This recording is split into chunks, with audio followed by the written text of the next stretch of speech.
আসসালামু আলাইকুম। আশা করি সবাই ভালো আছেন। আজকে আমরা পটল দিয়ে খুবই মজাদার একটি নাস্তা বানিয়ে দেখাবো। চলুন তাহলে শুরু করি। এই জন্য প্রথমে আমাদের পটলগুলো খুব ভালোভাবে ধুয়ে নিতে হবে। এরপরে পটলের আগা এবং পিছনের অংশ এভাবে কেটে ফেলে দিতে হবে। এরপরে আমরা একে একে সবগুলো পটলেরই আগা এবং পিছনের অংশ ফেলে দিব। এরপরে আমরা ছিলুনির সাহায্যে ছিলে নিব। এভাবে সবগুলো পটল ছিনে নিতে হবে। এবার একটা চামচের সাহায্যে আমরা পটলের মাঝখান থেকে পটলের বিচিগুলো এভাবে বের করে নেব। এভাবে পটলের একদম সবগুলো বিচি বের করে নিয়েছি আমরা। খেয়াল রাখতে হবে যাতে অপর পাশ ছিদ্র না হয়ে যায়। সবগুলো পটল আমরা এভাবে মাঝখান দিয়ে ছিদ্র করে নেওয়ার পরে যে আমরা পটলের মাথাটা কেটেছিলাম সেটাও আমরা নিয়ে নিয়েছি। এটাও খোসা ছাড়িয়ে আমরা রেখেছি। এখন আমরা এর মধ্যে দেওয়ার জন্য একটা পুর বানিয়ে নেব। এর জন্য আমাদের লাগবে গাজর। এখানে আমি বড় গাজর নিয়েছি, যেটা আমি খুব ভালোভাবে ধুয়ে গ্রেট করে নিয়েছি। আরও নিয়েছি 3টা বড় বড় পেঁয়াজ। পেঁয়াজগুলো আমরা আগে ধুয়ে তারপরে কুচি করে নিয়েছি।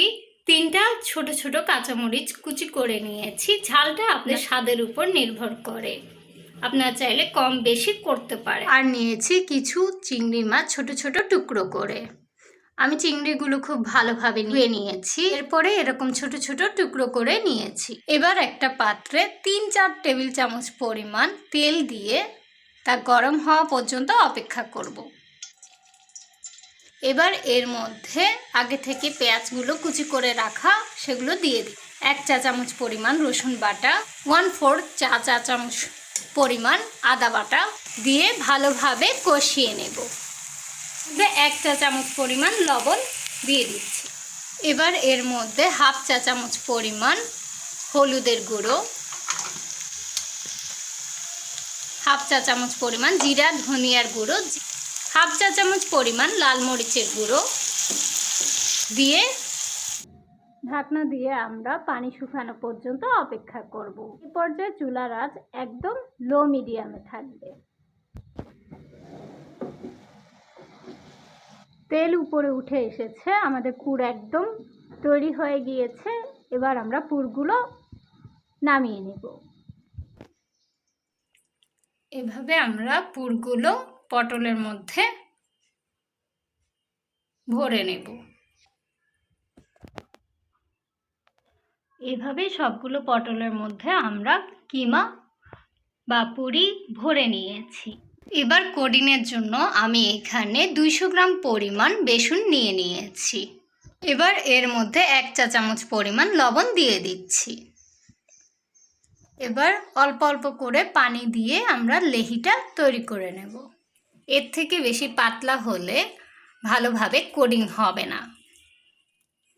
এরপরে পটলের গায়ে খুব ভালোভাবে লেহিটা দিয়ে কোডিং করে নিতে হবে। এরকম একটা পাত্রে পর্যাপ্ত পরিমাণ তেল নিয়ে তা গরম হওয়ার পরে আমরা পটলগুলো দিয়ে দিচ্ছি। এপিঠ ওপিঠ ভালোভাবে ভেজে নিতে হবে। এইভাবে ব্রাউন করে আমি সবগুলো ভেজে নিয়েছি পটল। দেখুন কীরকম মচমচে হয়েছে। এভাবে বানিয়ে ফেলুন পটল দিয়ে খুবই মজাদার এই নাস্তা।